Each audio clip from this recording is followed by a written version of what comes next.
homeopatía.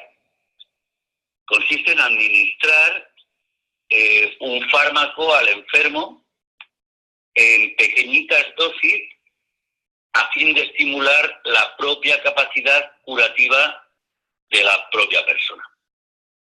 Pero la siguiente cosa que tendríamos que, para ir aclarando las cosas desde el principio, sería qué diferencias y qué semejanzas tienen las terapéuticas farmacológicas y las terapéuticas homeopáticas.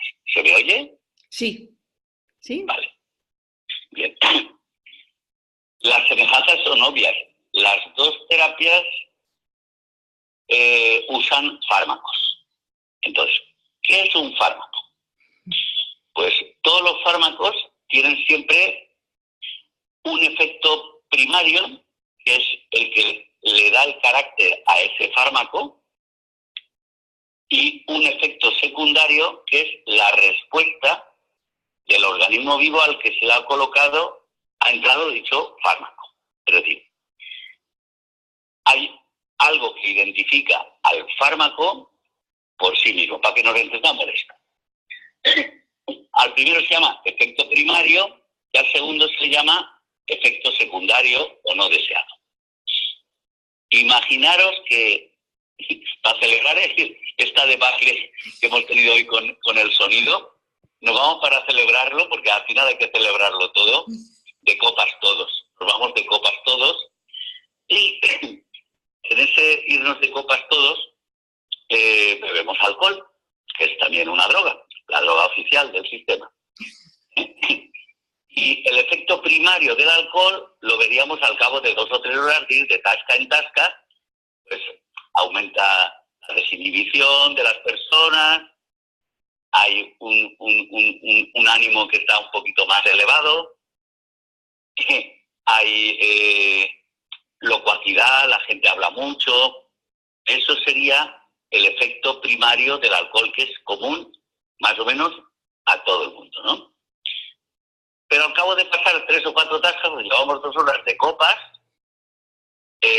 empieza a haber personas que unos tienen dolor de cabeza, otros tienen náuseas y vómitos, otros vértigo, y eso ya serían efectos secundarios o más bien defensivos de que es específico para cada una de las personas. Es decir, hemos presentado lo que es el efecto primario de cualquier fármaco, que es el que caracteriza a dicho fármaco, y lo que es el efecto secundario, que es la respuesta defensiva que hace el individuo vivo, la persona viva, porque los animales también se usan las mismas historias, como mecanismo de defensa, que puede ser, el vómito es para eliminar, por ejemplo. La diarrea también es un factor para eliminar el tóxico que está intoxicando el cuerpo. Son mecanismos de defensa siempre, ¿vale? Bien, hemos presentado esos 2 efectos.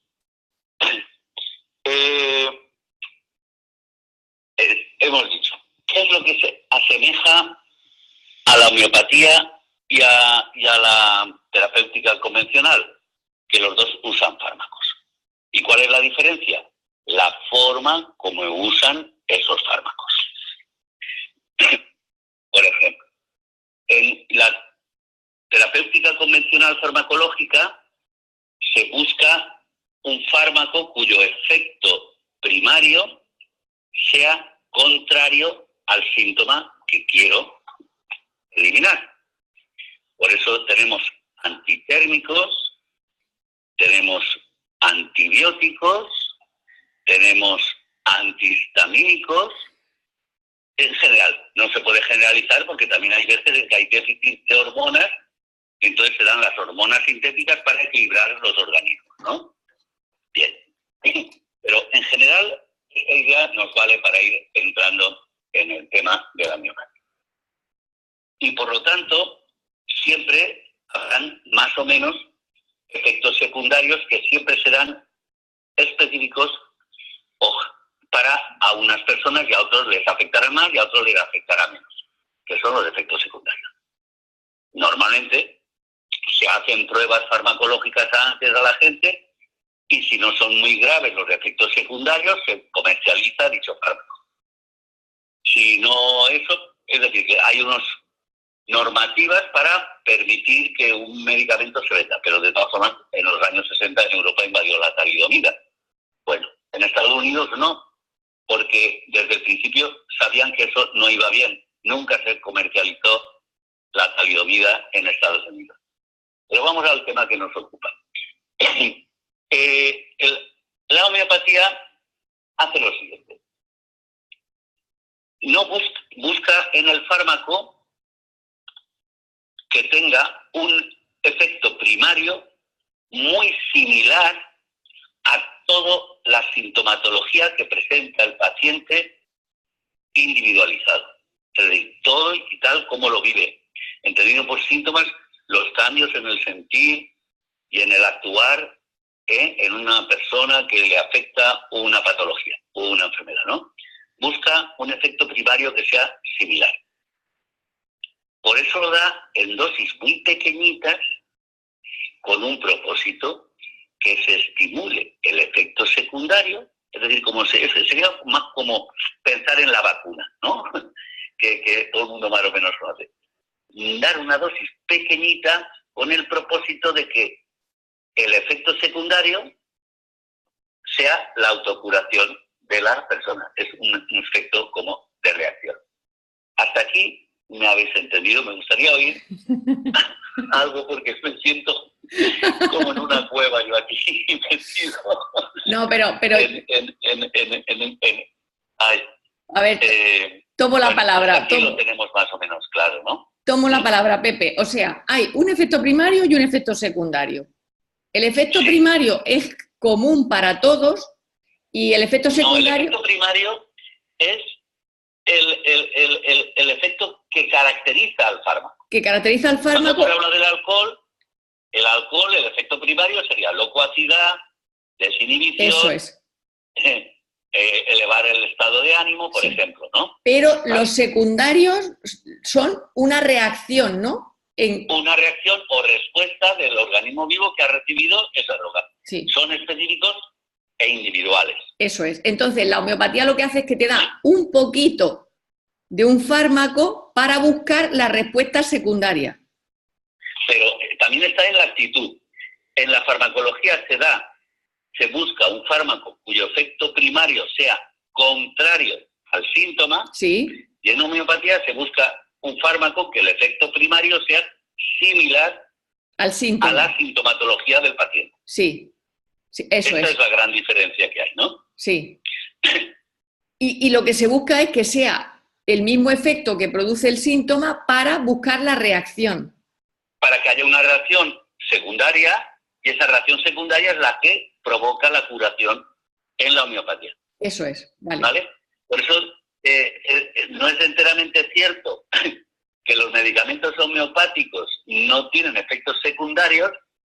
Visto desde el panorama de la farmacología convencional, pues no, porque no se producen. Pero es que ese efecto secundario es el que cura. Ya. El efecto secundario es el que provoca la respuesta dinámica del ser humano para encontrar el equilibrio y la armonía. Hasta aquí está más o menos claro todo esto. Sí. Entonces hemos presentado estas diferencias entre una farmacología y la otra. Hemos hablado de lo que es lo similar, ¿no? Lo que es lo similar. Y entonces todo el mundo sabe que los médicos hacemos el juramento hipocrático, ¿no? Y no sé si todo el mundo sabe que hace 5 siglos antes de esta era es cuando estaba este hombre tenía su propia escuela. Entonces, a ver, que me he perdido.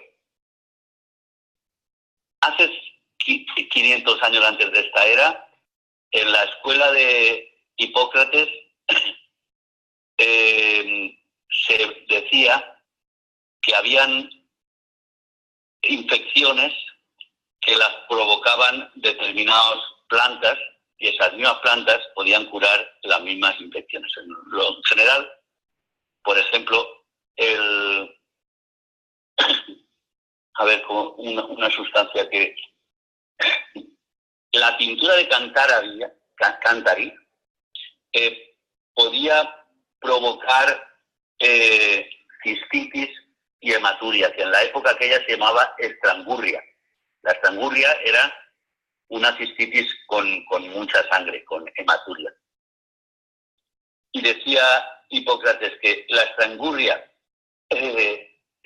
latente sana la estrangurria en curso. Es decir, que lo similar cura, lo contrario cura, lo similar cura, ¿no? Eso es lo que dijo. Y esta idea de la similitud está probada muchísimo, e incluso en la medicina convencional tenemos un medicamento que es un antiarrítmico, que es la digitalis purpúrea, que es también muy antiguo, que da la FA, la fibrilación auricular, y unas anomalías del ritmo cardíaco brutales. Y casualmente la digital, cuando está indicada y se da, si te pasas de dosis, provoca una fibrilación auricular. Es decir, que sirve para quitar, pero también para poner. Eso, la ley de la similitud está en todas estas historias. Yo, como curiosidad, siempre me quedo en cositas que parece que las veo yo, pero que luego confirmo que los libros están escritas. Cuando estudié farma, en los 2 primeros temas se hablaba de las diluciones infinitesimales en el organismo de determinadas sustancias. Y incluso llegaban a hablar de cómo favorecer el ingreso de o favorecer la eliminación de. Y decían que las diluciones bajas estimulaban la producción y las altas la frenaban. Y eso lo estudia yo en farma. Ahora ya no se estudian esas cosas, ¿no? Es que este final del patriarcado, yo es que tengo que volver al hilo conductor. El pensamiento patriarcal, que siempre busca un enemigo fuera, no contempla con amor la propia evolución de la humanidad, que es algo que nos falta tanto. Y te agradezco mucho, Rocío, esta oportunidad que me has dado de volver a documentarme en algo que llevo más de 30 años con la homeopatía, porque me he dado cuenta de los grandes cambios que se han producido en mí mismo, ¿no? En mí mismo, ¿no? Porque he podido ver con mucho amor todos los procesos. Antes estaba como con el hacha preparada para decir, eso no. Ahora en la humanidad hay estas personas que abren puertas, porque Samuel Hahnemann, que es el que retoma todo esto en el año 1790, y empieza a decir, hostia, esto hay que probarlo. Era químico, era toxicólogo, era médico, y esto hay que probarlo. Y empezó él a todos los medicamentos de la época que estaban utilizándose, empezó a experimentarlos él. Él se intoxicaba para conocer el efecto primario y después iba buscando diluciones cada vez más finas hasta que revertía su... Un valiente. Sí. Aquí pagan a los voluntarios para que en los hospitales hagan las pruebas, ¿no? de estas cosas, ¿no? Entonces, el Hahnemann, durante 10 años, antes de que publicara el Organón de la Medicina, practicó esto. Y cuando lo leo, veo cómo ese pensamiento patriarcal, que si dura ahora, en aquella época aún estaba muy presente. Ahora luego leeré el Organón de la Medicina, que lo tengo aquí. No estará visto al revés. Algunas cosas, párrafos de Samuel Hahnemann, porque evolucionó muy rápida y muy eficazmente la homeopatía los primeros años. Y luego se toparon habían afecciones, enfermedades que llamamos crónicas, que ahí la homeopatía no arrancaba. Y y no arranca. Ahora empieza a arrancar con Sankaran, pero no arrancaba. Porque es que lo de la energía vital aún pensaban que venía un enemigo externo, ¿qué tal? Hasta que ha llegado Sankaran a decir, y que cumple todos los requisitos de Samuel Hahnemann, porque es un honor decir que no estoy en contra, estoy a favor de Samuel Hahnemann, pero vivió en la época en que vivió y fue un hito evolutivo importante para que ahora estemos donde estamos, en ese reconocimiento a todo lo que ha venido antes, ¿no? Todo lo que está ahí, ¿no? En todo el trabajo que estamos todos metidos. Entonces, Sankaran llega a hablar de que la enfermedad es una ilusión. Voy a leer lo de Sankaran. A ver, ¿dónde está? Esto es una preciosidad del año 1999, cuando Sankaran empieza a clasificar los miasmas. ¿Sabéis lo que es un miasma? Sí. Yo lo miro en el diccionario para ver si la sale, pero vamos, es como algo de exterior, ¿no? Cuando uno estornuda, por eso los japoneses van siempre con la mascarilla para evitar que al estornudar envíen miasmas tóxicas y contagien a los demás, ¿no? Esos son los miasmas. Pero le da un toque al miasma Sankaran novedoso. Y me dio mucha alegría cuando lo vi, porque era lo que me había pedido Claudio Naranjo en su día.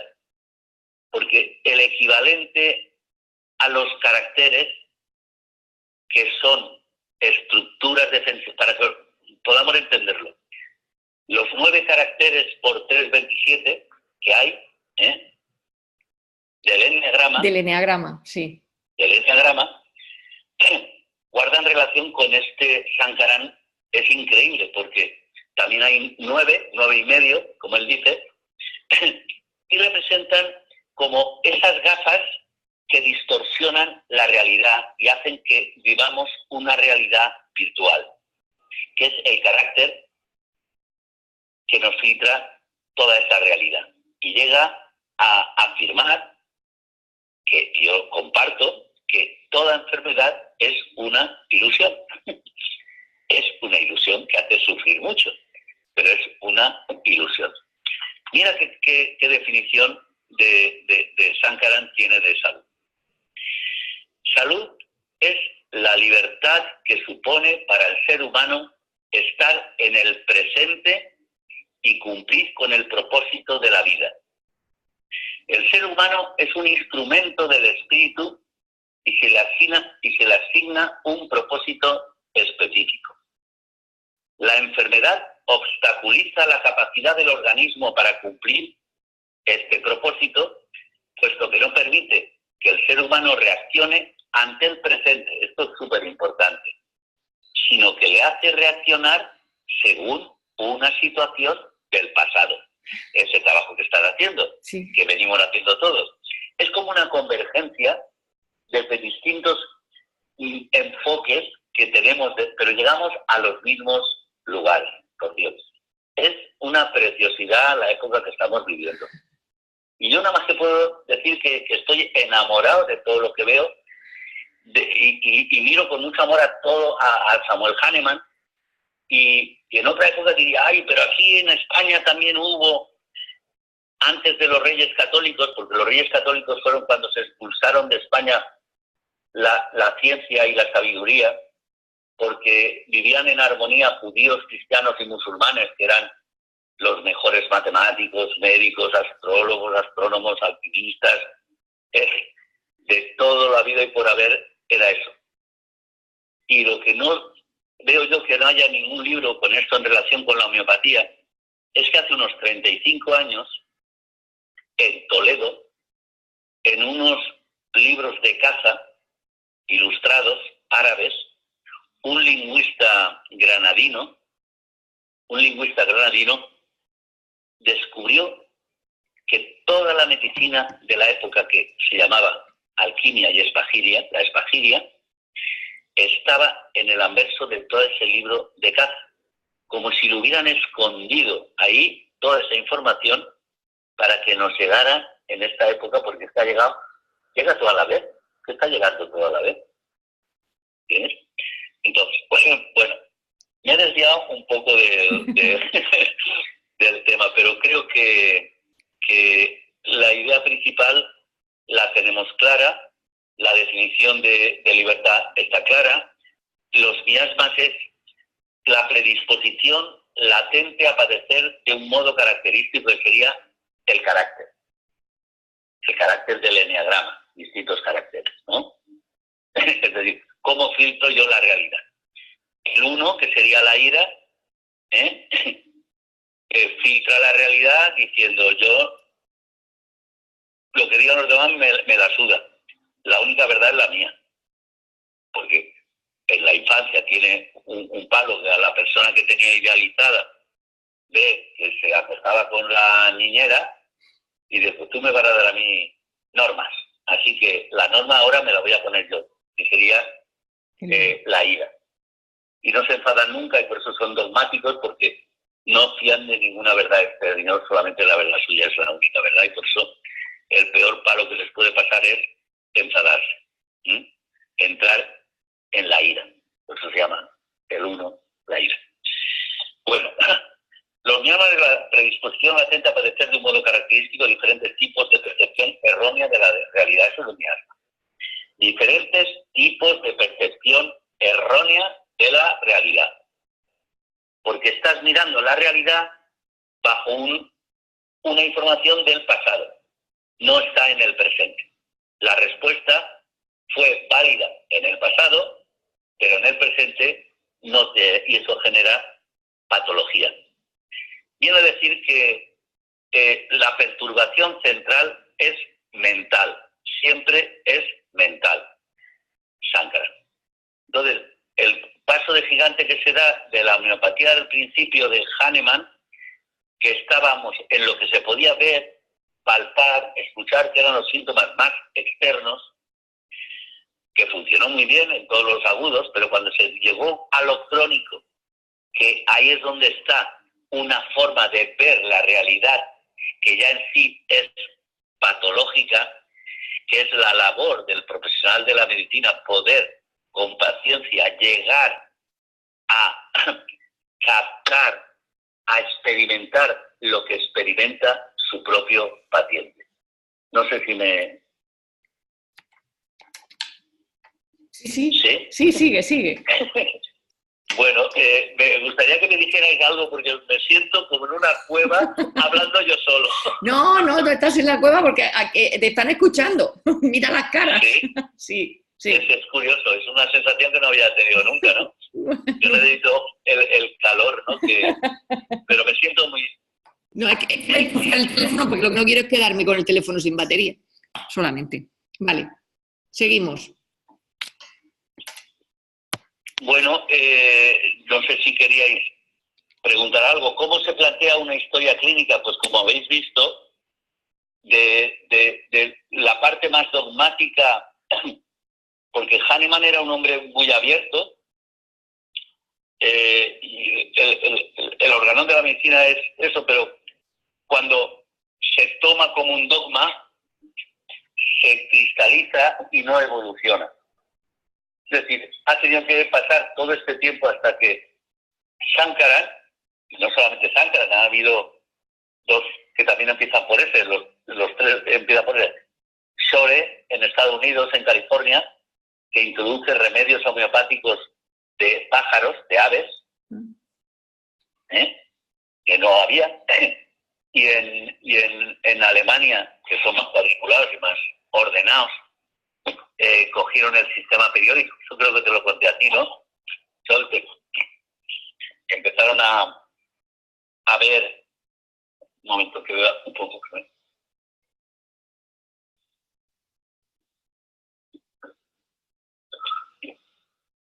Empezaron a decir, si tenemos remedios como el mercurio, tenemos la plata, el nitrato de plata, tenemos el azufre, podemos hacer con ese mismo sistema periódico, ver que ir dando otras sustancias, porque vamos viendo el carácter, ¿no? Es como un estudio sistemático, buscar un sistema para que fuera más eficaz la enseñanza de la homeopatía y fuera más eficaz el resultado del tratamiento homeopático.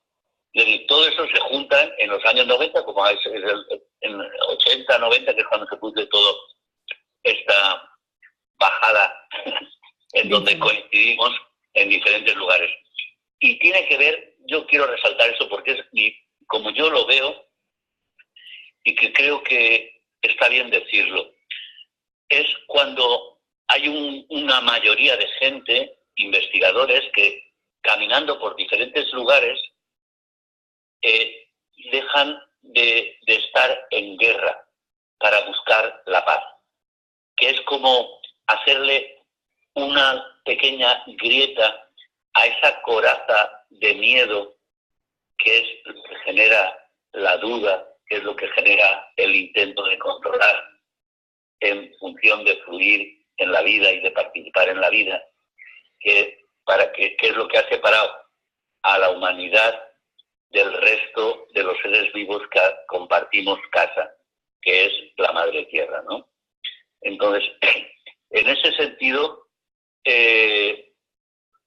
la homeopatía de este hombre fue una maravilla porque abrió las puertas. Después se ancla con ese pensamiento patriarcal y se topa con las enfermedades crónicas, pero tiene otro libro casi al final de su vida que habla sobre las enfermedades crónicas. Pero el texto es un reflejo de ese pensamiento patriarcal. No lo voy a leer, pero dime. Una pregunta. Es que Nuria, que es enfermera, quería hacerte una pregunta. Nuria. A ver. ¿Abres el micrófono? Espera. Dale otra vez. ¿Sí? ¿Puedes o no? Ahora. ¿Ahora me oyes? ¿Escuchas, ¿Dime? Pepe? Sí. ¿Pepe me oye? Sí. Ahora sí. Muy bajito, pero te oigo. Sí. Cuando tú hablas de Shankara, ¿te refieres al del Advaita Vedanta? Al filósofo. ¿De qué?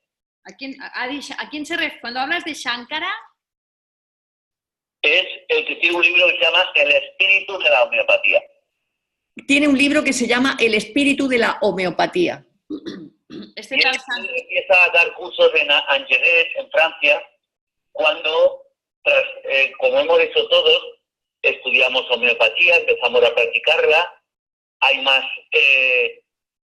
muy pocas satisfacciones, pero cuando tienes una satisfacción, tienes la claridad suficiente para poder seguir, porque sabes que es como un milagro lo que ha sucedido, ¿no? Y sabes que hay algo que no estamos haciendo bien, pero sí que sabes que es súper eficaz. En el momento que encontremos ese punto, está más, ¿no? No tienes duda de que es eficaz, pero en el método, en la ejecución, hay algo que se nos perdía de vista, ¿no? Y Shankaran da con esas teclas. ¿Shankaran de qué época es? Es contemporáneo. Yo tengo... los libros esos son del año 90, 88, Vale. 96. Sí. Porque una cosa que ha leído es idéntico a lo que dice el doctor el doctor Bach, el El de las flores. sí. ¿Me podéis subir un poco el volumen tuyo del teléfono que no me llega casi? No, que dice ella... Lo he subido, pero tengo miedo a apagarlo. No, que dice Nuria que lo que has leído es idéntico a una frase del doctor Edward Bach, el de las flores de Bach. Y sobre el de propósito, sí, lo que ha dicho del propósito de vida y del alma y de que la persona tiene que encontrar eso, ¿no? Bueno, lo que acabas de decir, ¿no? Sí. Qué bonito. A mí esas cosas, esas coincidencias, es que somos unos espejos de los otros. No estamos para competir, estamos para compartir. Pero eso ha pasado en la humanidad, eso lo sabéis muy bien vosotros que habéis estudiado, cuando se descubre un primer sistema periódico en una parte aparece otro sistema periódico igual en otra parte del mundo y en otra parte del mundo. Esos son los campos morfogenéticos de Rupert Sheldrake, Sí. que están ahí presentes. Pues claro que sí, cariño. El Bach era homeópata, lo sabes también, ¿no? Sí, claro. Y él se puso veía que había algo que no estaba claro en la homeopatía, que era la parte emocional, y en ese espíritu tan bello y tan romántico fue en las flores donde encontró ese alivio y esa comprensión en su enfermedad terminal que estaba él, ¿no? Que es un caminar, y fue bellísimo, es muy bello que coincidan ese. No sabía yo eso, pero lo conozco también, ¿no? Pero en las obras completas, él no escribió mucho porque pensaba que lo que tenía que transmitir era muy simple.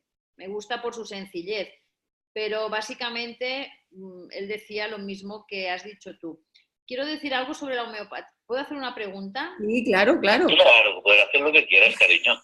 Vale, mira, escucha, yo soy una apasionada de la homeopatía, de hecho estudié aquí en Heilpraktiker en Barcelona, pero también soy una frustrada de la homeopatía, porque yo tuve migrañas durante 20 años y mi homeópata, que fue una persona, bueno, que es una persona extraordinaria, que con mis hijos me ayudó muchísimo a resolver muchas cosas, a mí me dijo que no he encontrado tu remedio. Y estuve años tomando homeopatía, nux vomica, de todo, y ahí sí que me frustré algo, ¿sabes? Porque no di con el remedio.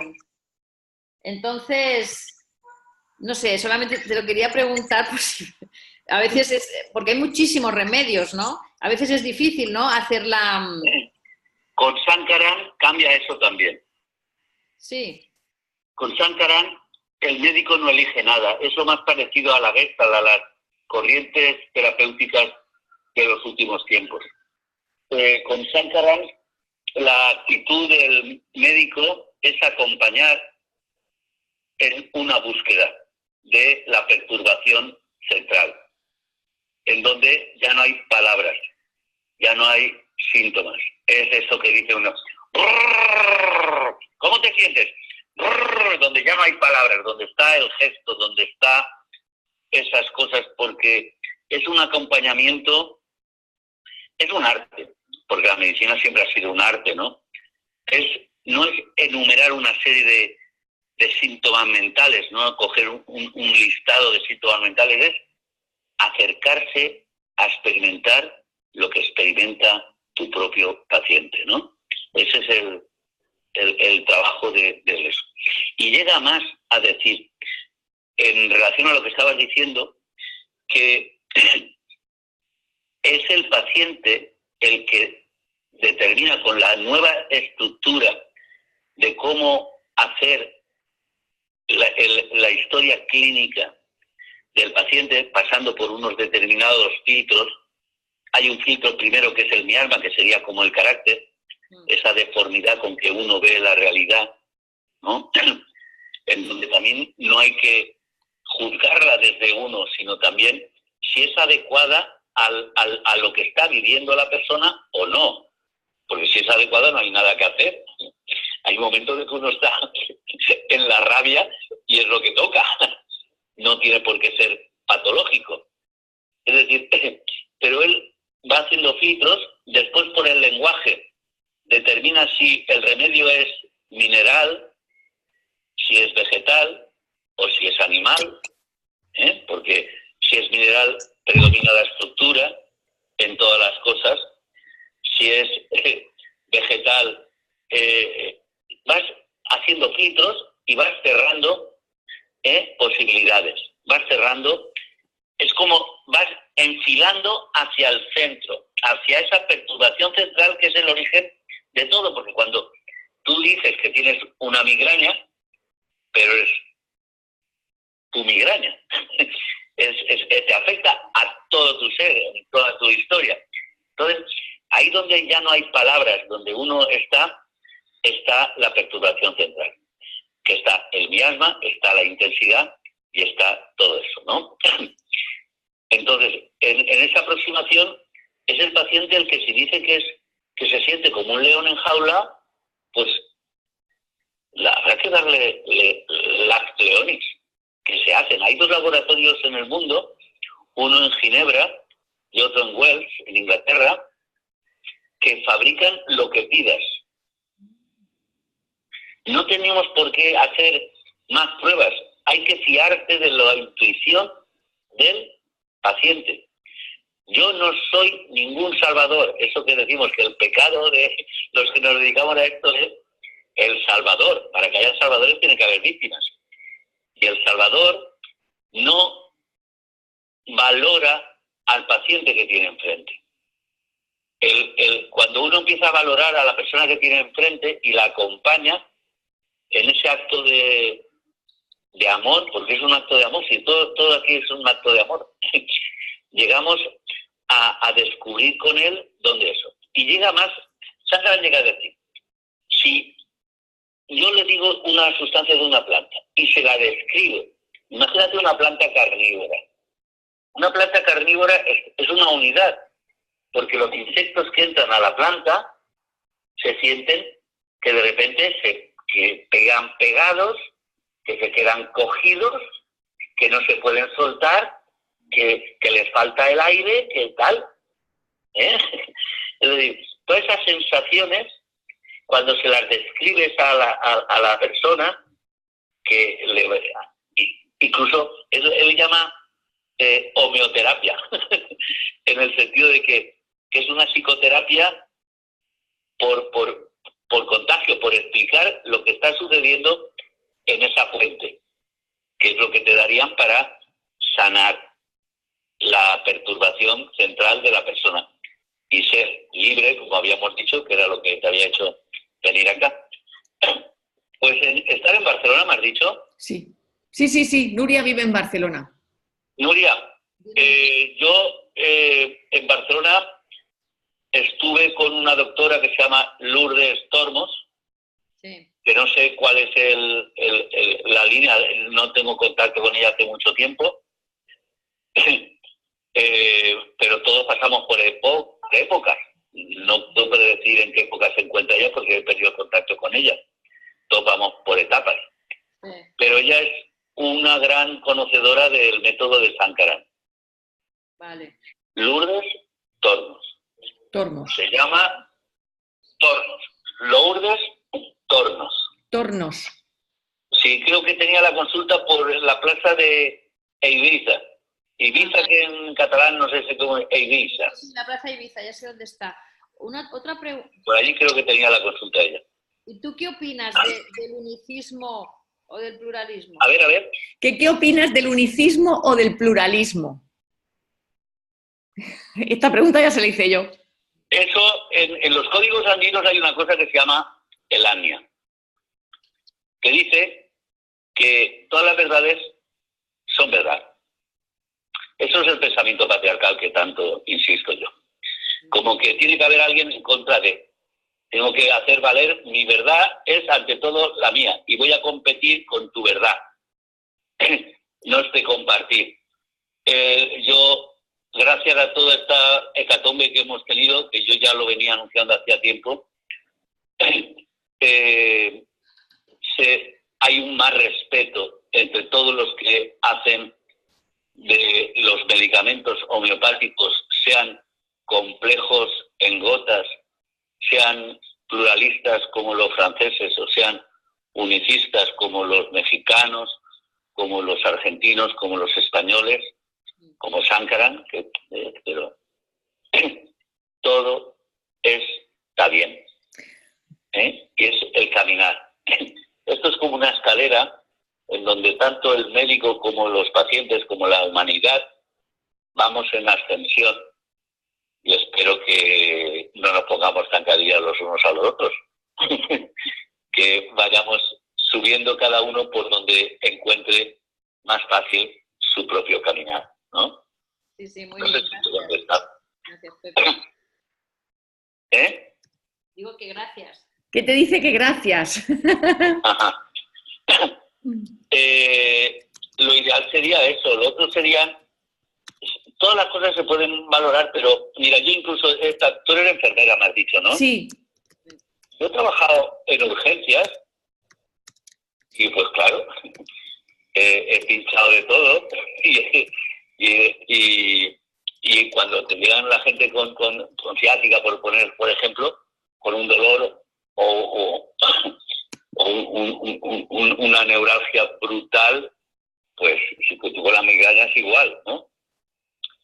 Pegas 3 pinchacitos y dices, bueno, esto no es solución porque van a acabar con los riñones y tal, pero esto, bandera blanca, que pueda descansar una noche, que pueda estar bien. Eso es muy comprensible. Lo que no podemos es no comentar que hay que buscar más cosas, ¿no? Es siempre, sobre todo, pasar información, porque lo importante es que con las capacidades que cada uno tiene y la información que le llega de forma adecuada, puedan resolver cada uno las historias para seguir cumpliendo el propósito por el cual hemos venido aquí a esta tierra a ayudar a vivir en armonía. ¿Cómo dices, Nuria? ¿Le puedo hacer otra pregunta? Sí, tu pregunta. Escúchame, sobre los efectos secundarios, ¿tú crees que la homeopatía... Sobre los efectos secundarios de la homeopatía. ¿Tú crees que puede haber algún... Bueno, te lo digo así de claro, ¿hay algún peligro en dar una mala dosis? Que si hay algún... O sea, como ella pregunta con respecto a los efectos secundarios de la homeopatía, ¿hay algún peligro en dar una mala dosis? A una potencia equivocada, por ejemplo. ¿A una concentración o a una potencia equivocada? Yo no creo que el peligro es una ilusión también, ¿no? Si hemos dicho que la enfermedad es una ilusión, a ver, ¿cómo te explicarlo? Le voy a poner un ejemplo. Me ataca un perro que lo vivo como si me hubiera atacado un tigre. Y de mayor, me aparece un perro por una esquina y me pongo a correr como si me hubiera atacado un tigre. Está claro que hay una disarmonización entre el hecho y la respuesta que está dando esta persona, ¿no? Ahí hay un desequilibrio. Es obvio que esa respuesta, como en la definición que he dicho de salud antes, no se da en el presente, que es un perrito minúsculo y mi respuesta está anclada en el pasado, ¿no? Sí. Entonces, yo veo muy difícil que sea a causa de un tratamiento homeopático que se produzca una respuesta exagerada. Y una cosa que creo que sí que... ¿Ana se llama? Nuria, perdóname. Soy un desastre para los nombres. Nuria, yo me considero siempre un afortunado porque he podido ver 2 vicariaciones regresivas en 2 personas que amo mucho. Que es cuando hay una perturbación central, lo que en los unicistas y todos hablan de lo que es una supresión del síntoma, que eso, como es una supresión, hace que la alteración central vaya más allá, lo que llamamos una metástasis, que va a lugares más profundos y más jerárquicamente más importantes. El proceso de curación hace el camino a la inversa. Es decir, lo que llamamos una vicariación, eso lo dicen mucho en homotoxología, una vicariación regresiva. Yo tengo una hermana que me enfadé con su médico ginecólogo, que era hasta la fecha muy, muy amigo mío y muy famoso y muy conocido, porque ella se operó sin avisar ni a mi madre, ni a mis hermanos, a nadie, de un cáncer de mama, y me encargó que fuera yo a recoger la anatomía patológica más tarde. Pero antes de ir a recogerla, yo le dije, los hermanos médicos, si necesitas algo de mí, sabes dónde tengo yo la consulta. Vino, me contó cosas que las olvidé en el mismo momento que, por amor a la familia y amor a la vida, las olvidé porque estaban ahí. y me permitió darle una sustancia única, que es la pregunta que me decías antes, que era el conium maculatum. Ella recogí la anatomía patológica, no estaba el amigo mío, se presentó un esbirro que yo no conocía nada para decirme que era de lo peor, de lo peor, de lo peor, que tenía que volver a operarse el 9 de diciembre con quitarle cadenas ganglionares, pectorales, historia y tal. Y con ese mensaje me fui a decírselo a mi hermana y se lo dije. Estaba eufórica, había tomado el conium maculatum, estaba en su proceso de... La operaron. En esas circunstancias cabe esperar que sea un palo, porque te dan esa mala noticia de que te tienen que operar y que es más malo que el cupón. Y hizo su quimio, su historia, y le decían, che, ¿cómo es que estás tan bien? ¿Qué te da tu hermano? Y ellos apuntan, pues, los antioxidantes y todas estas cosas y tal. ¿Por qué te estoy contando esto? Porque cuando terminó la quimio y todo el tiempo, y se tomó, estaba tomando el conium maculatum 200, y yo la veía diaria.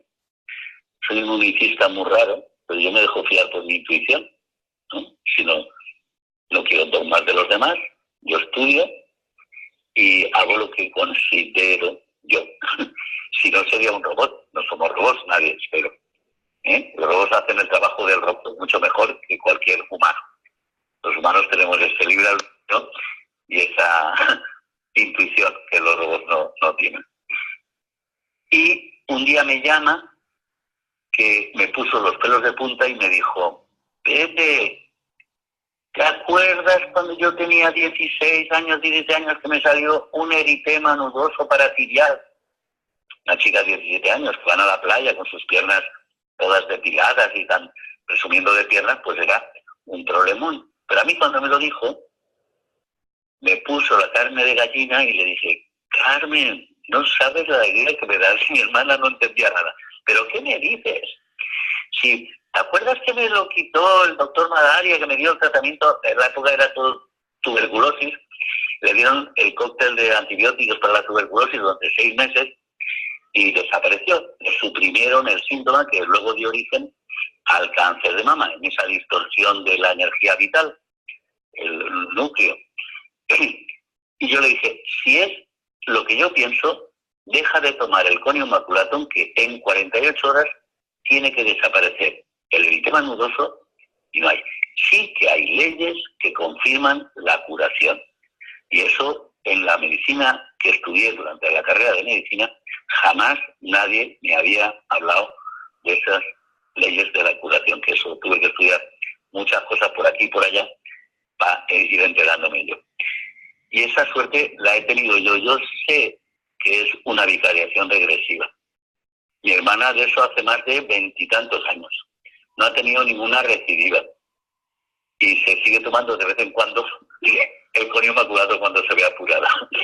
Se automedica, que está en su derecho, ella también, de automedicarse, porque somos libres todos de hacer lo que nos pide el cuerpo, lo que nos pide nuestra propia intuición. Me estoy enrollando, Rocío. Bueno, entonces cuéntanos, ¿qué más nos cuentas de la homeopatía? ¿O por dónde ibas? Pues que esto nada más que acaba de empezar. La homeopatía tiene un porvenir muy, muy luminoso, porque el ser humano cada vez es más luminoso, y a esto le queda muy poquito tiempo, porque todas las mentiras están saliendo a flote, todos los intereses, todas las codicias del ser humano. Entonces, poco a poco, pero no eso yo cada vez entiendo, eso que me costaba tanto entender. Tienen que devolver los golpes. Hay que poder tener la capacidad de mirar hasta lo más trágico y lo más demoledor con los ojos del corazón, con los ojos del amor. Y la historia de Sankaran va bien. Por supuesto que habrá siempre diferentes opiniones. Que a mí me encanta particularmente esa historia. Pero profesionales, cada uno, si es honesto y eso, tendrá los pacientes que vayan acorde a esa línea de trabajo y habrá trabajo siempre para todos porque nos vamos encontrando los unos a los otros. Yo no creo en exclusividades, yo creo que la celebración es celebrar la diversidad, ¿eh? Y en la unidad de un corazón universal, que suena como muy eso, pero me gusta decir esas palabras, yo creo que hay que reivindicarlas. Una cosa, nos pregunta Juana si es necesario ser médico para estudiar homeopatía. Yo tengo entendido que no, porque estas cosas, a ti, hoy día con Internet, ¿qué te impide estudiar? Nada. Ahora, si como en la película del Mago de Oz, decimos que cuando llegan al Mago de Oz y el hombre de paja dice que no tiene cabeza y el hombre de metálico dice que no tiene corazón y el león, que es un cobarde, y a cada uno le da el símbolo, la parte simbólica de lo que representa eso, la cruz al mérito del valor, al león, el reloj en forma de corazón para que tenga emociones al hombre de hojalata, y el diploma, que es de lo que me estabas hablando, al hombre de paja, y el mago dice, es que todos necesitamos que nos autorice alguien de fuera, ¿no? Nos valoren desde fuera. Es decir, todo esto yo creo que en los próximos años la propia evolución del ser humano irá cambiando, irá evolucionando y habrán muchísimas más posibilidades. Ten en cuenta que yo soy un analfabeto informático que os prometo que en este año, Rocío, te doy mi palabra, que he decidido que esa idea limitante que me tiene atascado y que hoy no he podido disfrutar de oíros cómodamente, voy a poner fin. No para ser ningún informático, sino simplemente por participar en este juego de la vida y acabar con estas ideas limitantes de que yo no. ¿Eh? Todo está bien de todas formas. Se puede estudiar homeopatía donde quieras, como la gente puede aprender a pilotar un avión por internet. Sí, esas cosas están ya ahí. Y en los sistemas educativos, que es una forma de hacer que la gente pierda su navegador interno con la Tierra, también desaparecerán. Hace ya muchos años en Pakistán creo que había un estudio de que a los niños de las calles les daban portátiles y les daban los portátiles nada más y eso para que los pudieran cargar. Cuando volvían a los 6 meses habían aprendido inglés porque la mayoría de los juegos estaban en inglés, se iban enseñando los unos a los otros, entre ellos los juegos, y eran verdaderos expertos. Es decir, el sistema patriarcal ha tratado de educarnos de uniforme, a todos por igual, del mismo modo. Entonces estamos perdiendo una potencialidad en la humanidad, en esta historia, y claro, eso desgasta mucho. Esperemos y rezamos mucho para que esto cambie. Se puede estudiar donde quieras. Sí, pero... Y siempre encontrarás las personas adecuadas. Sí. Yo lo único que digo yo es recordar eso, que no soy el salvador de nadie. En algún caso uno es el responsable de sí mismo, de estar bien. Y no nos confundamos que yo estaré bien cuando esté bien el mundo, es un error, porque el mundo lo formamos cada uno de nosotros. Si cada uno de nosotros está bien, el mundo está bien. ¿Por dónde hay que empezar? Por uno mismo. Estrategias hay muchas, la homeopatía es una de ellas. Una pregunta, dice Juana vive en Israel, porque Juana es argentina, pero bueno, por sus orígenes judíos está viviendo en Israel desde hace ya mucho tiempo. Dice que le han pedido alguna vez para comprar homeopatía, le han pedido una receta, claro. ¿Sí? No, porque aquí no piden receta para comprar homeopatía, aquí en España. Hay amagos de control. Pero como primero querían acabar con ella, ahora eso lo vamos a tener por aquí más o menos. Es otra forma de controlar. Mira, hace años, en el Colegio de Médicos de aquí de Alicante, se hablaba de que los médicos teníamos que ir a comprar unas recetas informatizadas para que ellos tuvieran el control de lo que estaba con una información. ¿Entiendes?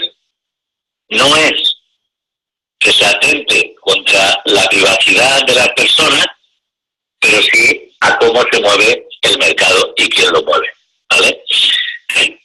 Pero o sea, yo de momento sigo dando recetas y a veces la hago en una servilleta en un bar y se lo sirven. Pero bueno, pero es que ella está viviendo en otro país, claro, que nosotros no conocemos las costumbres ni cómo están las cosas allí. No sé, pero las cosas siempre es preguntar y ver las posibilidades de eso. Claro. ¿Y cómo afecta la dosis? ¿En función de qué se da una dosis? Hay muchos estudios. Porque creo que cuando hemos hablado del efecto primario y del efecto secundario, he dejado caer esa historia también para que no hay una norma. Igual que no hay una norma en que el alcohol a todo el mundo le hace el mismo efecto. Tampoco hay una norma, hay unos parámetros que decimos que a más altas diluciones, más sutil es la respuesta. Pero eso es un poco ambiguo, un poco de que más es mejor, más diluido mejor, más sutil, pero es testar. Para eso tenemos la kinesiología y salimos de los dogmas que están en tantos textos. Unos hablan de las 50 milesimales, de las centesimales, de las corsacovianas, Sí. en gotas. Es poderse uno testar a sí mismo con kinesiología. Yo soy partidario de que nos vayamos cada uno de nosotros empoderándonos de nosotros mismos. Y empoderarnos, ¿sabes lo que significa? ¿Me has oído? Sí, es que estaba viendo que Raquel dice que puedes comprar la homeopatía a través de farmacias que hay en internet y ahí no te Claro, limita nadie. mira, ahora que es tan complicado aquí en España, mi hermana que vive aquí al lado, vecina, y mi cuñado, que no conocía la homeopatía de nada y ahora es un defensor a ultranza de la homeopatía, lo compra por internet a una farmacia alemana. Claro. Y no hay ningún problema. Claro. No, porque Juana también puede tener algún país, bueno, y a través de internet cualquier cosa, te lo mandan todo. Exactamente. O sea que ahí ya no hay limitación. Y dice Raquel que son fiables y muy rápidas. Sí, son fiables y muy rápidas. Sí. Bueno, ¿y cómo se hace una consulta de homeopatía? Que era algo tú que nos querías decir. Porque, ¿qué necesita un homeópato saber para poder, digamos, recomendar un remedio o no sé cómo llamarlo, porque no es un fármaco, o sí es un fármaco realmente? Sí, es un fármaco en diluciones infinitesimales, ¿no? Las drogas son siempre así, ¿no? Sí. Son fármacos hechos de pluma de ave, pueden ser, de leche de caballo, leche de perra, leche de leona. Hay remedios homeopáticos de todos los tipos. Ahora,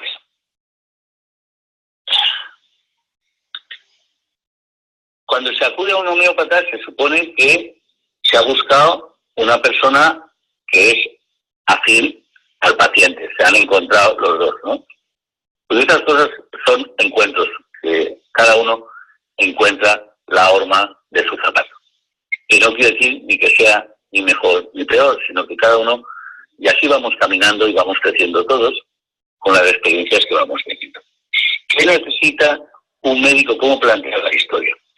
Pues la estructura de la consulta, como lo plantea Sankaran, que es el que ha hecho el boom y cada vez hay más gente que está poniendo práctica, aceptando el reto de buscar juntos estas alternativas, se basa en el miasma, se basa en las sensaciones, se busca el reino al que pertenece el remedio, que eso te he comentado muchas veces que depende del lenguaje. Y sobre todo, lo más importante es conseguir, tras un buen acogimiento a la persona, con mucho amor, que no se enrolle en lo mental, porque entonces va a ir a lo de siempre. No va a evolucionar hacia ninguna parte.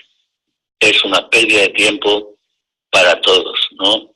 Y no es agradable. Y no hay que ser ningún tirano para poder reconducir al paciente con amor hacia lo que verdaderamente nos es importante, que es descubrir dónde está esa perturbación central, que es un filtro que me hace observar, sentir la realidad de una determinada manera que me genera sufrimiento, ¿no? En forma de síntomas o en forma de cualquier cosa. Es decir, es ir a donde ya la palabra no tiene sentido. Porque al final, cuando contamos nuestra historia, que la venimos preparando desde eso, en las primeras palabras es estar ahí al acecho para, con las propias palabras del paciente, ir y con mucho cariño llevarlo al lugar que queremos llegar. Empezar con cómo lo sientes, cómo lo vives, cómo lo experimentas. Porque ahí, solapado en esas historias, está la fuente de la distorsión de lo que hay que encontrar. Que lo encuentran los dos. El médico, como ha estudiado a manejar los filtros, que va filtrando todo lo que va, y sobre eso, el que tiene la última palabra no es el médico, es el paciente el que te dice definitivamente qué es lo que le tienes que dar. Y paciencia, pero llevando las cosas bien y con claridad y con amor, yo creo que se llega. Esa es una actitud, visto desde lo de Sankara. También es muy válido que te puedas encontrar un médico que ve claramente por el lenguaje corporal, que por la entrevista, la manera clásica, con todas las modalidades de frío, calor, de todas esas cosas que hay, y usar el repertorio y empezar a darte una sustancia. Seguro que te va a aliviar, que a lo mejor es lo que en tu proceso en el que uno se encuentra es lo que le hace falta. Aliviarse un poco para poder profundizar aún más en el conocimiento de uno mismo, ¿no? En alcanzar esa libertad que necesitamos todos, ¿no? Que es ser coherentes con uno mismo. A fin de cuentas, esa es la libertad. Cuando lo que pienso, lo que siento y lo que hago están en armonía. Y eso me da un gustillo en mí. Genial. ¿Preguntas? ¿Quieres tú aportar algo, Pepe? ¿Qué? Que si tú quieres aportarnos algo, porque no sé si al final te hemos sacado del hilo conductor que tú habías pensado. Yo quería darte las gracias, Rocío, porque gracias a tu insistencia de que hablaras sobre la homeopatía, yo he podido documentarme, como decía yo, bueno, ponte a documentarte, y en ese documentarme me he encontrado a mí mismo como un nuevo ser, que no era el que empezó a mirar todas estas cosas anteriores, ¿no? Y lo más importante que he visto es eso que eso que estuve pidiendo durante tanto tiempo de no juzgar, que para mí ha sido un trabajo precioso, lo he sentido muy eficaz en el sentido de que he podido ver el amor en todas las etapas del desarrollo de la homeopatía, en cada uno de los personajes, tanto los mexicanos como los argentinos, como todos, en ese intento, porque todos han aportado su parte, ¿no? Todos han hecho eso. Y que es el resultado de todo ese pensamiento patriarcal que tiene ese toque dogmático, ¿no? Pero el momento que todo está publicado, permite ampliar la visión de cada uno de todos nosotros, ¿no? Y eso es de agradecer siempre, ¿no? Es decir, que muy agradecido a ti por haberme invitado a hablar de esto. A nivel de profesión, yo creo que incluso me ha anclado mi enfoque en la clínica, en mi trabajo. No lo estoy diciendo como una broma. Es como que ha hecho clac, y se ha colocado en su sitio. Y eso, quería agradecértelo. Porque entonces, por lo que estás diciendo, la homeopatía nace en Alemania. Sí. Y luego... Pero aquí en España tenemos la espagiria, que era, y la alquimia, que era ilusiones infinitesimales. Yo te digo de textos de espagiria que los conozco porque conocí en Granada al lingüista que murió ya, que descubrió la espagiria, y vamos, Paracelso chupaba rueda de estas cosas.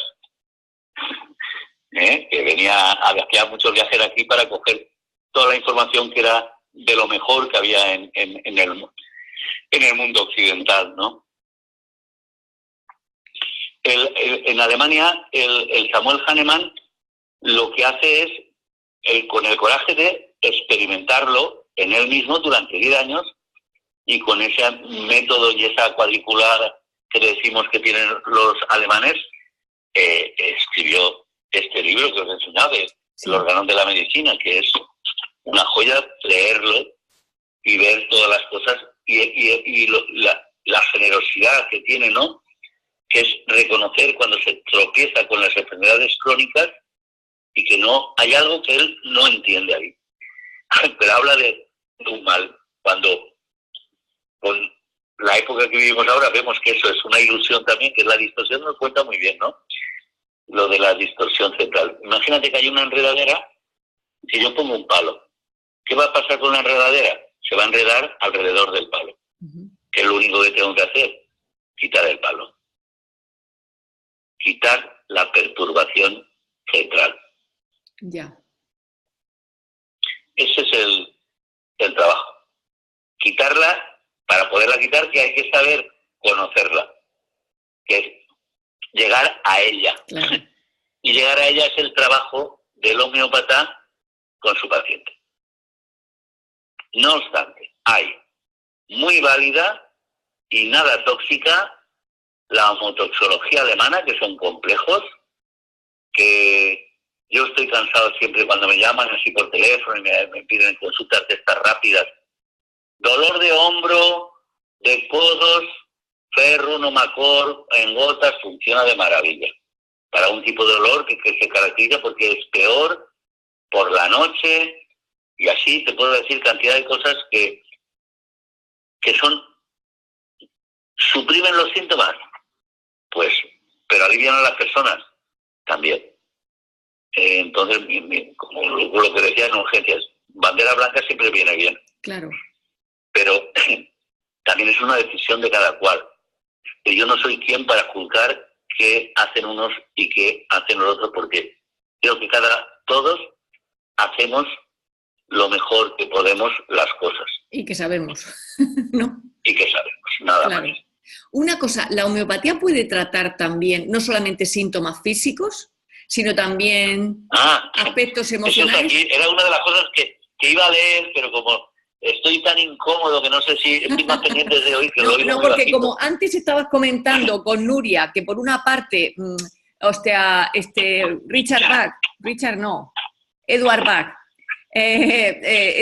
había entrado en la parte de las flores por curar remedios homeopáticos, remedios emocionales. No te oigo mucho. No, que Edward Bach, habías comentado antes con Nuria, que como no encontraba, que era un homeópata también, pero que no encontraba remedios para las emociones y que él empieza a encontrarlos en las flores. Pero yo tengo experiencia de a mí me han tratado algún aspecto emocional con homeopatía, o no. Mira, Bueno, a mí me lo han tratado, pero yo me pregunto a ti. sí, mira, cuando se va directamente Shankaran a la perturbación central, a buscarla en qué es el estado mental de la persona, cuando habla del estado mental de la persona, él no se hace gracia porque es fantástico este hombre. Habla del párrafo 211 de este libro de Hahnemann. Y se lo lleva al huerto, a todos los que puedan criticarlo, porque también lo decía, el estado mental determina la elección del remedio homeopático como un síntoma característico que entre todos es el que menos puede permanecer oculto a la observación exacta del paciente. Pero como tengo el párrafo aquí, el original en el libro, lo voy a leer aquí, que habla de los trastornos mentales, que es la pregunta que me haces, que es la 211.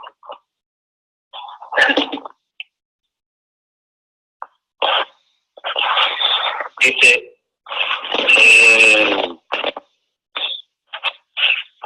Cuidado que está rozando el teléfono. de este carácter son las llamadas enfermedades mentales. No obstante, no constituyen una clase marcadamente separada de todas las otras, pues en las enfermedades corporales siempre se modifica el estado mental y en todos los casos en que nos llamen a curar debe anotarse especialmente el carácter del paciente junto con la totalidad de los síntomas si queremos tratar una imagen exacta de la enfermedad a fin de estar en la condición de tratarla homeopáticamente con éxito. Habla de las enfermedades mentales en el 210 y el que él mete aquí en el 200 dice, esto anterior subsiste a tal grado que el estado moral del paciente determina a menudo la elección del remedio homeopático principalmente. Cuando un síntoma decididamente característico y que entre todos es el que menos puede permanecer oculto a la observación exacta del médico. Es decir, habla del estado moral, estado mental y moral de la persona. Uno tiene que ir reconduciendo, viendo a ver cómo se siente, ¿no? Sin juicios. Sin juicios. Es un acompañamiento en la experiencia de la persona. Okay. Es muy parecido a todo lo que se hacen por otros lados. Sí, como ves. ya lo veo. Ya te digo, yo tenía esa duda porque yo tenía mi visión también de la homeopatía, pero tú lo has aclarado muy bien con lo del reacción primaria, reacción secundaria y que lo que... Creo que eso es fundamental, para entender un poquito más las cosas.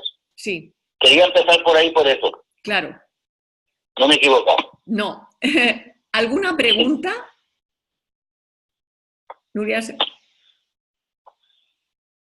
Raquel, Ilona, Antonia. ¿Alguien quiere hacer alguna pregunta? Juana, Lilia, que está por ahí, las que están ocultas. Raquel. Bueno, ante todo, agradecerte, Pepe, todo tu humildad, y el amor con el que expandes tu conocimiento, ¿no? Y sobre todo ejerces tu profesión. Yo por mi profesión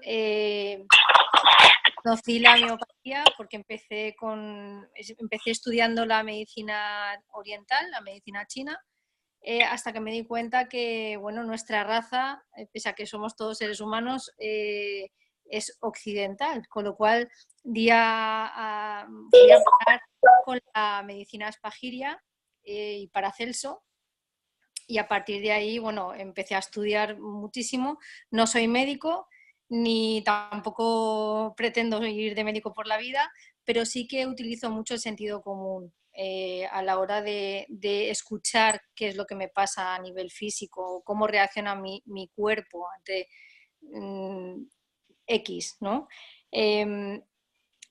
Yo adoro la homeopatía y quería preguntarte, porque la he probado en mi hija también, para que luego digan que la medicina homeopática pues puede ser condicionada o es subjetiva.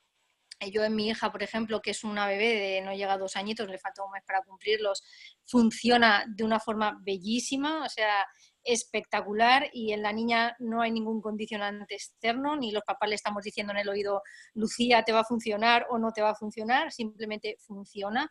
Y lo que quería que nos contaras, Pepe, es en esa reacción de lo similar, cura lo similar, si esa reacción ante el problema físico que manifiesta la persona, me gustaría tu opinión, que nos dieras tu opinión, si esa reacción se experimenta de forma muy acusada en el cuerpo, porque hay muchas veces que eso de lo similar, cura lo similar, puede ocasionar algún miedo, algún rechazo en la persona que no conoce cómo funciona la homeopatía a la hora de que no quieren sentir más síntomas de los que ya tiene. Entonces, quería que tú nos contaras un poquito este punto de vista. Sí. Pues, yo es que no me he encontrado nunca reacciones curativas, que también se llaman reacciones curativas. Con sulfur es frecuente a veces que se despierte a las 4 o las 5 de la mañana con una diarrea, después de darle una dosis de sulfur 200, por ejemplo. Pero siempre son procesos de limpieza, son reacciones del organismo que está eliminando todo lo que está podrido en el interior de cada uno, ¿no? De alguna manera, ¿no? Los efectos secundarios es que yo a veces cuando hago una limpieza, es lo que más se me olvida muchas veces, a una persona que está muy intoxicada, que está muy llena, pues empezar con una limpieza, porque yo estoy en un momento en que no estoy en ese momento abierto y tengo que recurrir, o siento simplemente que mi navegador me dice que lo primero que tengo que hacer con esa persona es limpiar durante 4 semanas. Esa es la respuesta clara. Entonces, les digo que en esa limpieza primero se usa una sal que sabemos que lo que hace es permeabilizar la membrana celular. Es decir, hay 2 sales que intervienen en el metabolismo del agua. Una es la sal común, el natrium muriaticum, el cloruro sódico, que es el responsable del agua extracelular, y el natrium sulfuricum, la responsable del agua intracelular. Cuando se va alterando el medio, porque ya los riñones no trabajan igual, bueno, los jóvenes es muy difícil encontrar estas cosas. La limpieza de estas es a partir de los 30 y tantos años, porque ya hemos castigado riñones y el medio interno cada vez está más tóxico, por mucho que cuidemos, ¿no? Entonces, cuando das el natrium sulfúrico que permeabiliza la membrana celular y a raíz de eso salen las toxinas del interior de la célula junto con los líquidos que hay en el interior, si haciéndolo bien, dándole después dirección a esa agua que sale con un drenador, los drenadores que sabéis de hígado, riñón y linfático, pues es normal que en los 5 primeros días de limpieza, al haber en el torrente sanguíneo esas toxinas, pues el paciente lo que experimenta no va a ser algo agradable. Ya. Sin embargo, va a ser básico y va a ser una prueba, eso sí que está bien comentarlo, va a ser una prueba de que están las cosas en su sitio. A mí a veces se me olvida y me llevo el chasco que me dicen, ay, yo lo dejé porque me sentaba mal. Me estaba sentando de maravilla. Hay que dar buena información. No creo yo que haya más historias con la homeopatía. Yo no me he encontrado más casos de estos muy extraños, ¿no? Que les afecten. Claro. No, porque yo creo que a lo que se refería Raquel es que si lo similar cura lo similar, claro, te estás tomando algo que en principio puede hacerte pensar que va a acentuar el síntoma, ¿no? Esa es la idea, un poco, más ¿no? que nada era para quitar miedo a... Hahnemann, que yo la veo de otra manera. Hahnemann lo que dice es que esa distorsión sería sería como el efecto como la vacuna. Yo tengo un síntoma que me provoca toda esta patología y me tomo el similar en una dosis pequeña para que la respuesta distraiga y acabe con el primario. Con el síntoma, ¿no? Con el síntoma, claro. ¿no? Y me devuelva la salud, ¿no? O sea, que activas la respuesta natural del organismo, ¿no? Yo esto lo contaba a los pacientes porque la forma simbólica, independientemente de que sea o no sea así, como lo que necesitamos es poner la parte simbólica, yo lo que mi intuición me decía, cuando hemos estudiado la carrera de medicina, que te hablaban de la llave cerradura y las enzimas y todas estas cosas, yo decía, mira, el agua es una estructura acuosa porque tenemos el dipolo que dice Rocío. Yo me gustan los puentes de hidrógeno, me gustan más los puentes, también está tu nombre. Los puentes de hidrógeno que hace que sea líquido y que tienen moléculas polares que tienen carga. Pero imagínate ese dipolo que se mueve en todas las dimensiones del espacio y que sabemos que lo que más la ilusión es de ver compacta la materia cuando realmente la inmensa mayoría es vacío. Pero que hay unas formas vacías y cuando das diluciones homeopáticas muy sutiles, muy altas, tan similares al síntoma que hay, lo que provoca la anoxia, estoy dando esa misma forma en vacío, porque al diluirlo tantas veces he pasado esa información a la estructura del agua y es como un hueco, como un asiento que tiene la forma de la perturbación que me está provocando todos esos síntomas. Eso permite que esa perturbación se acople a ese vacío y mi organismo se pueda liberar de ella expulsándola del cuerpo. No sé si me expreso. Es una buena visión, ¿no? Sí, o sea que realmente estás tomando el hueco, algo que con el hueco captura, ¿no? La misma forma. La misma forma, o sea, como si metieras la ficha adecuada para coger y capturarlo, ¿no? Es como encontrar el asiento adecuado para poder salir. Ajá. Para permitirle salir a lo que está en el cuerpo y te está perturbando. Es curioso, es curioso. Y la homeopatía se prepara en diluciones y luego se dinamiza, ¿no? Es que es una alteración dinámica. La enfermedad siempre es una alteración dinámica. Por eso las diluciones son dinámicas. Es curioso, sí. Bueno, me decía Juana que otro día tenemos que arreglar el sonido tuyo y concertar otro encuentro. Pepe, ¿vale? Mira, yo me voy a Gerona mañana pasado. Mañana tengo consulta por la mañana. Volveré el 21.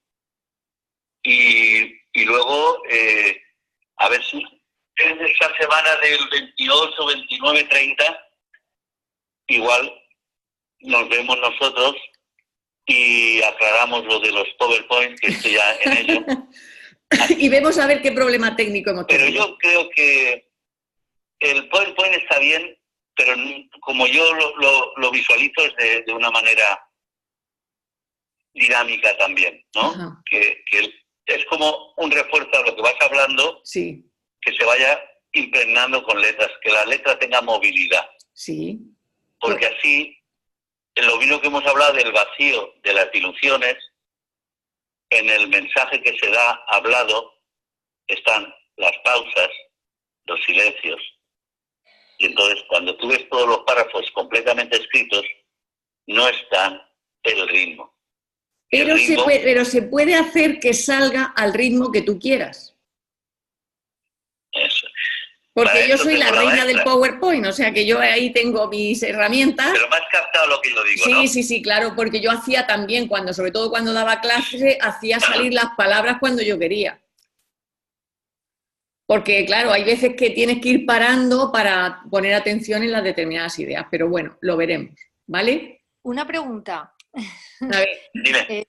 Pepe, en tema preventivo, ¿algún protocolo que pudieras tú recomendar de homeopatía para tener los filtros de nuestro cuerpo limpio o, en fin, para drenar tanto la parte física como emocional?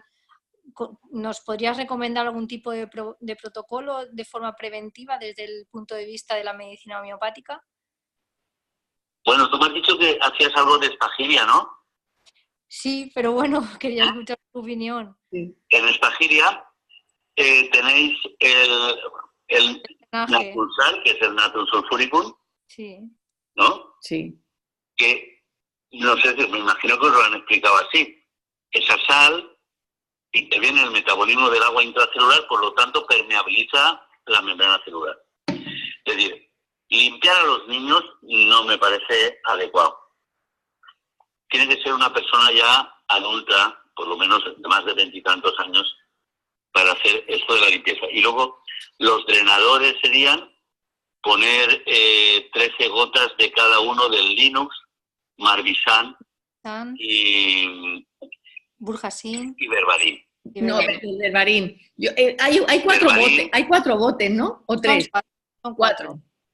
Yo eso lo he hecho.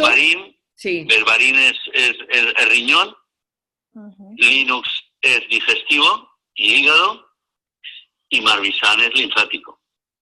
Entonces, estoy dándole una dirección. Además, a mí, en los esquemas de la espagiria me los pasó un médico pediatra de Murcia, que es un ser extraordinario, que también he tenido contacto con él, pero Segura se llama, doctor Segura. Su mujer es pediatra también. Y sabe de la cábala, de todo esto. El esquema que tengo yo que trabajo es un esquema que me pasó él. Es precioso. La limpieza está bien, el protocolo de la limpieza está bien hacerlo en adultos, dependiendo de las edades, hacerlo durante 3 semanas a 4 semanas, en función de la edad que uno tiene, y haciendo coincidir con esas, aunque el cambio climático está a veces muy raro, estárselo uno a sí mismo para elegir, pero la orientación sería antes en la cuarentena, que se ha hecho en la Iglesia Católica, la cuaresma, es para entrar a la primavera, que la sangre altera, pues con una buena limpieza. Y luego yo soy partidario de disfrutar las Navidades de una forma no compulsiva, pero no soy partidario de hacer la limpieza después. Yo haría la limpieza siempre antes de las Navidades, ¿no? Para darle el carácter de celebración, que es el carácter que tiene la Navidad, que no tiene ser de atiborrarse, de ponerse como enfermos, sino de compartir y celebrar el nacimiento de cada día de la vida de otro año, ¿no? En ese sentido, la limpieza la haría antes de las Navidades, nunca después. O sea, pero es una opinión mía, ¿eh? ¿Harías 2 limpiezas al año? 2 limpiezas al año. Una para el otoño y una para la primavera. Claro. El de otoño-invierno y otro para la primavera. Claro, o sea que el cloruro sódico lo que hace es abrir las células, pero fíjate que es la ósmosis, ¿no? Exactamente. Eso es lo mismo que cuando te das baños con sal.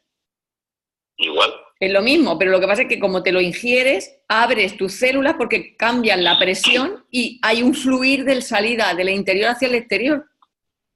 ¿Sí? Yo ya te he dicho que conozco todas las ramas, ¿no? Yo me he movido en todas. Pero en todas he aprendido siempre cosas. Esa es la ventaja de ser rebelde y no ser dogmático. Los franceses tienen un protocolo cuando hay el síndrome del latigazo, que eso te lo he contado, que tiene que ver, que es donde yo me di cuenta de la importancia que tiene el natrum sulfuricum, el Naturalsal. Porque cuando hay el síndrome del latigazo en las cervicales, como son células, los axones, son axones que van por el canal medular, en ese estiramiento se vuelven impermeables, con lo cual el agua no puede salir y se hinchan. Y eso provocan, por eso ponen el collarín y todas esas cosas, y luego la gente tiene vértigos y esas cosas. El Natrum sulfuricum 30CH de homeopatía tomándolo 2 veces al día, durante 3 o 4 días, resuelve el problema de inmediato. Fíjate, increíble, increíble. Devuelve la permeabilidad y no hay edema. Claro. El problema del edema dentro del canal vertebral es la compresión que hay, ¿no? Claro. Nada más eso. Ya está. Pues también me dice Juana, luego el paquete de homeopatia que se toma, que a mí me lo ha mandado Pepe y yo compartimos dentista. Tenemos una dentista común y cuando a mí me quitó la amalgama de mercurio, Mar me recomendó antes que me hiciera una limpieza, o antes o después, me parece que fue antes, una limpieza con los productos estos de homeopatia, el Nasulsar, el Verba, es que no me acuerdo cómo se llama. Verbarin, Linus y Marbesan. Eso. Ahora después nos pasas el nombre porque Juana los quería, porque eso se lo puede tomar cualquiera, ¿verdad? Eso viene bien a todos, está bien bien hacer eso. Está bien hacer eso, porque es una limpieza celular. Yo, perdona Rocío, con un amigo artista, que hemos nacido en la misma casa y nos llevamos meses de nacimiento y seguimos siendo muy amigos, hemos quedado en que esta charla que estaba dando aquí, poderlo hacer en un PowerPoint, con mi voz. Entonces yo estaba pensando que si te parece bien, pues te lo paso a ti cuando tenga el PowerPoint ese, para que hagas las rectificaciones que tengas, no te me molestes conmigo. Que no tengo que hacer ninguna rectificación. Para mejorías que podamos hacer.